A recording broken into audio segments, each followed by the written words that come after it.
அன்பார்ந்த நண்பர்களே வணக்கம். ஒன்றுபட்ட திருச்சி மாவட்டம், பிறகு பெரம்பலூர் மாவட்டம், இன்றைய அரியலூர் மாவட்டத்தில் ஸ்ரீராம் நர்சரி ஸ்கூல் என்றால் அனைவரும் அறிவார்கள். 50 ஆண்டுகள் வரலாறு உடையது, அரை நூற்றாண்டு வரலாறு உடையது. 40 ஆண்டுகளுக்கு முன்பு ஒரு பிராமண பெண்மணி அரியலூரிலும் செந்துறையிலும் இந்த பள்ளிக்கூடத்தை நடத்தி வந்தார்.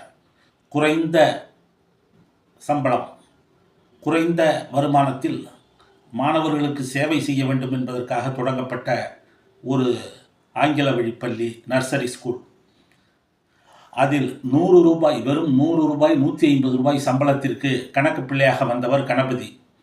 அவருடைய நிர்வாக திறமையை, நேர்மையை பார்த்த அந்த அம்மையார் அவர்கள் அந்த பள்ளியை அவரிடம் ஒப்படைத்துவிட்டு சென்னைக்கு போய்விட்டார்கள். 40 ஆண்டுகளாக அந்த பள்ளியை கணபதி அவர்கள் நடத்தி வருகிறார். அவர் நினைத்திருந்தால் 5ஆம் வகுப்பு வரை இருக்கக்கூடிய மழலையர் பள்ளியை 12ஆம் வகுப்பு வரை மாற்றியிருக்க முடியும்.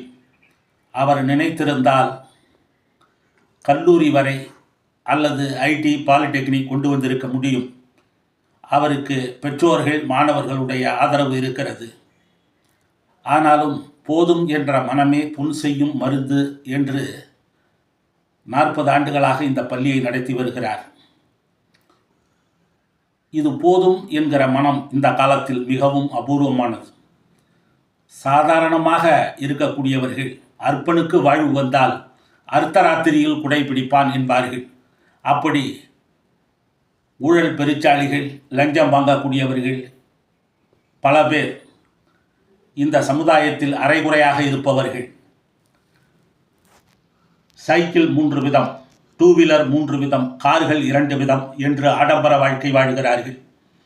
ஆனால் ஒரு ஏசி காரில், பங்களாவில் வசிக்க வேண்டிய அவர் ஒரு சாதாரண ஓட்டு வீட்டில் இருப்பதும், ஒரு ஏசி காரில் மகிழுந்தில் போக வேண்டிய அவர் ஒரு சாதாரண 2 வீலரில், ஒரு சாதாரண மிதிவண்டியில் பயணிப்பதும் ஆச்சரியமாக இருக்கிறது. காமராஜர்கள் விருதுநகரில் மட்டும் பிறப்பதில்லை, கக்கன் மதுரையில் மட்டும் பிறப்பதில்லை. காமராஜரும் கக்கனும் கம்யூனிஸ்ட் கட்சியிலும் இருக்கிறார்கள். காமராஜர், கக்கன் போன்றவர்கள் கட்சி சார்பில்லாமல் எல்லா இடத்திலும் இருக்கிறார்கள். வாழ்க ஸ்ரீராம் ஸ்கூல் கணபதி அவர்கள். அவருடைய எளிமையை நாம் பின்பற்றுவோம். நன்றி, வணக்கம்.